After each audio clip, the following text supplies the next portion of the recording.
నమస్తే, నేను ప్రియాంకారావు. రాష్ట్రాన్ని ఏఐ హబ్గా తీర్చిదిద్దేందుకు వరుస భేటీలు నిర్వహించుకుంటున్నారు చంద్రబాబు నాయుడు గారు. అయితే ఢిల్లీ వేదికగా ఏదైతే ఏఐ సమ్మిట్ 2026 జరుగుతుందో దీనికి చంద్రబాబు నాయుడు గారు హాజరయ్యారు. అక్కడున్న ఎవరైతే సీఈఓలు ఉంటారో వాళ్ళందరితో కూడా ఆయన భేటీ అవుతూ ఒక అంశంపై ఆయన ప్రసంగించబోతున్నారు.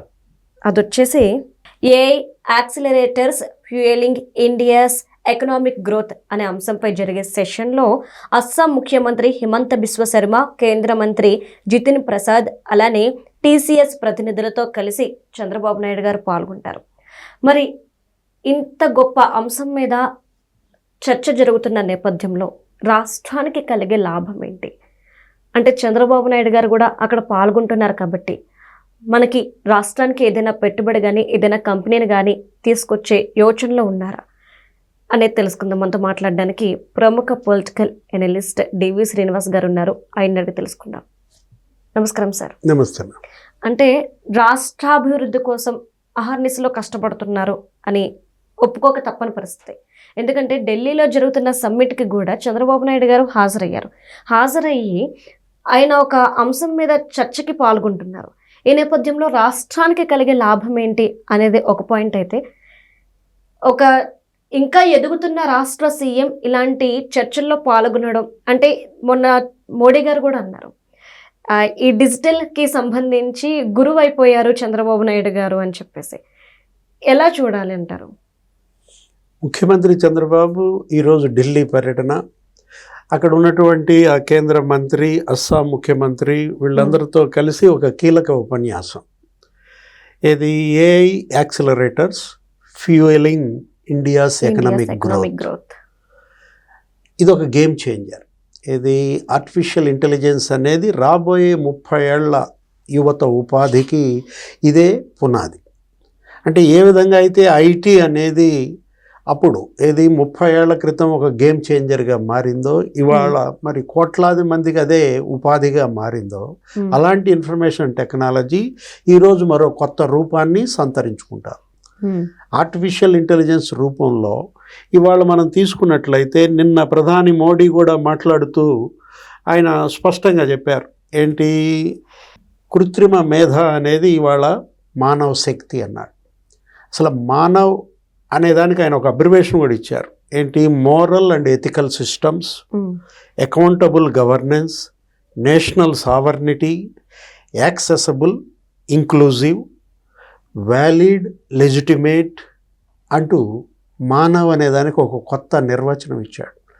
అంటే మనిషి ఏఐ చేతిలో ఒక పనిముట్టు కాకూడదు, ఆర్టిఫిషియల్ ఇంటెలిజెన్సే మనిషి చేతిలో ఒక పనిముట్టుగా ఉండాలి, మానవే పైచేయి కావాలంటూ ఇవాళ ప్రధాని మోడీ నిన్న ఇచ్చినటువంటి ఆ సందేశం మొత్తం హాజరైనటువంటి ప్రపంచవ్యాప్తంగా వచ్చినటువంటి ఏఐ నిపుణులకే కాదు, ఈ దిగ్గజ కంపెనీల మరి సీఈఓలకే కాదు, దేశాధినేతలకు కూడా అదొక సందేశం.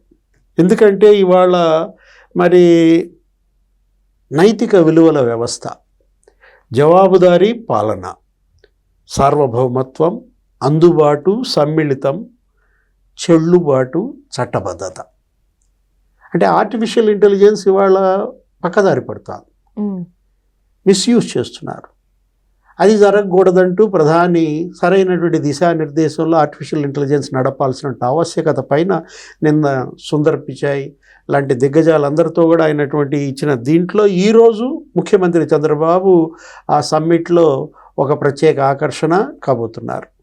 ఈ సందర్భంగా ఆయన మరి ఆంధ్రప్రదేశ్లో ఆర్టిఫిషియల్ ఇంటెలిజెన్స్ యూనివర్సిటీ ఒకటి నెలకొల్పాలని, ఏఐ ట్యూటర్స్ ఏది ఆ చెన్నై దాంతో కూడా ఒక ఒప్పందం చేసుకోబోతున్నటువంటి పరిస్థితి.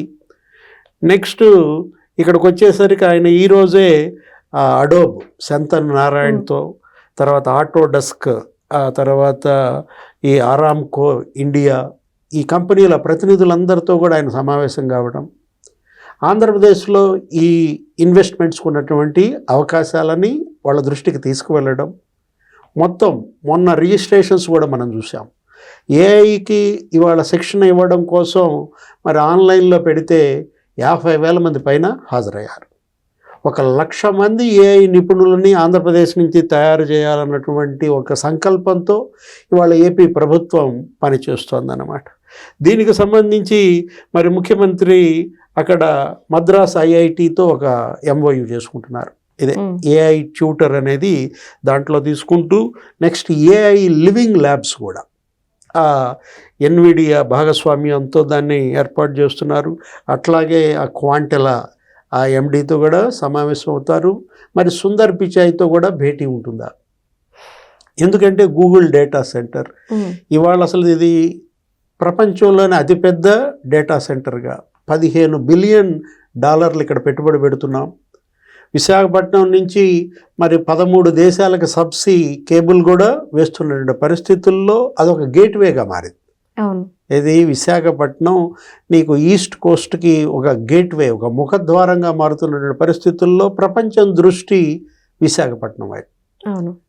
మొత్తం డేటా సెంటర్లన్నీ వాళ్ళ విశాఖపట్నంలో మరి పెడుతున్నటువంటి నేపథ్యంలో అదొక డేటా హబ్గా మారుతుంది. ఏది ఇటు గూగుల్ డేటా సెంటర్తో పాటు రిలయన్స్ వాళ్ళకి డేటా సెంటర్ పెడుతున్నారు. అంటే గూగుల్ అదానితో కలిసి పనిచేస్తోంది. వాళ్ళిద్దరిది కలిపి ఒక డేటా సెంటర్ 1,38,000 కోట్లతో వస్తున్నటువంటి పరిస్థితి.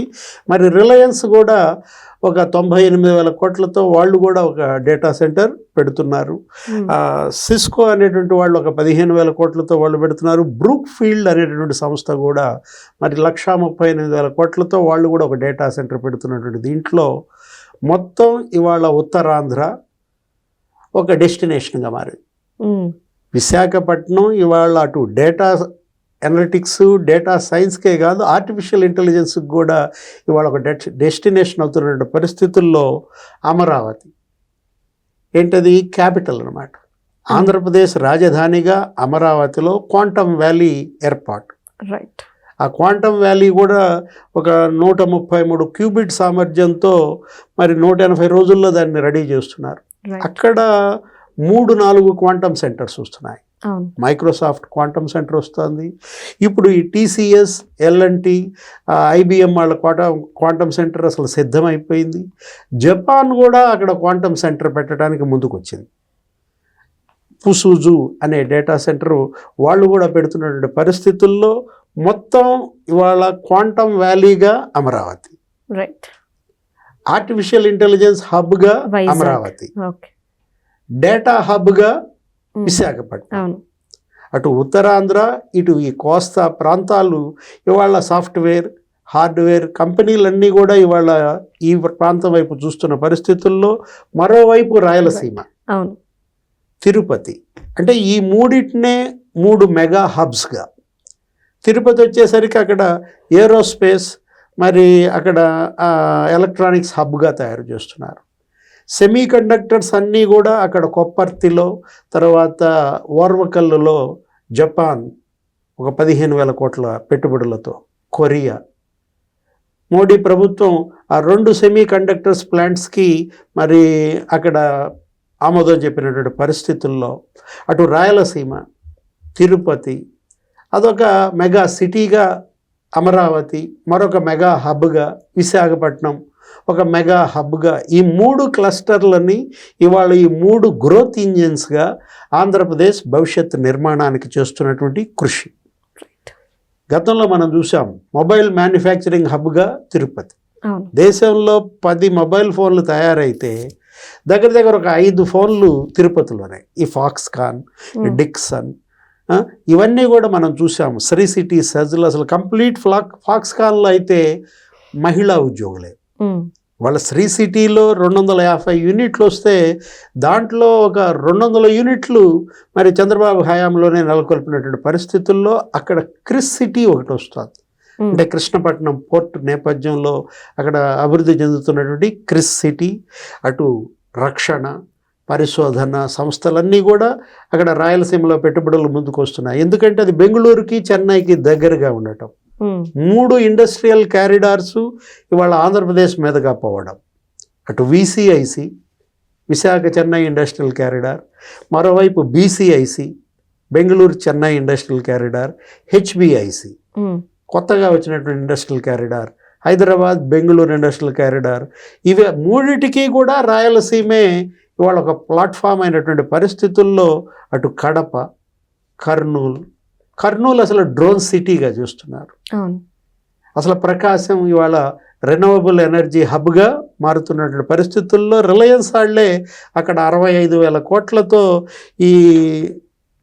ఈ బయోగ్యాస్ ప్లాంట్స్ పెడుతున్నటువంటి దీంట్లో యువత ఉపాధి లక్ష్యంగా ఇవాళ ఆంధ్రప్రదేశ్ ప్రభుత్వం, ముఖ్యమంత్రి చంద్రబాబు నాయుడు వాళ్ళు తీసుకున్నటువంటి టార్గెట్ 20 లక్షల మందికి ఉపాధి కల్పించాలని రైట్ 5 ఏళ్లలో. అందుకోసం అసలు ఒక 50 లక్షల మందికి ఉపాధి కల్పించేటువంటి ప్రాజెక్టులు తెచ్చే ఒక భగీరథ ప్రయత్నం, ఒక బృహత్తర కృషి ఈరోజు మరి ఆర్టిఫిషియల్ ఇంటెలిజెన్స్ సమ్మిట్ ఎంత మేరకు సత్ఫలితాలు ఇస్తుందో, ఎన్ని ఆర్టిఫిషియల్ ఇంటెలిజెన్స్ సంస్థలు మరి ఆంధ్రప్రదేశ్ వైపు ఈరోజు ఒప్పందాలు చేసుకుంటాయో చూడాలి. Right. Thank you so much sir. నమస్తే.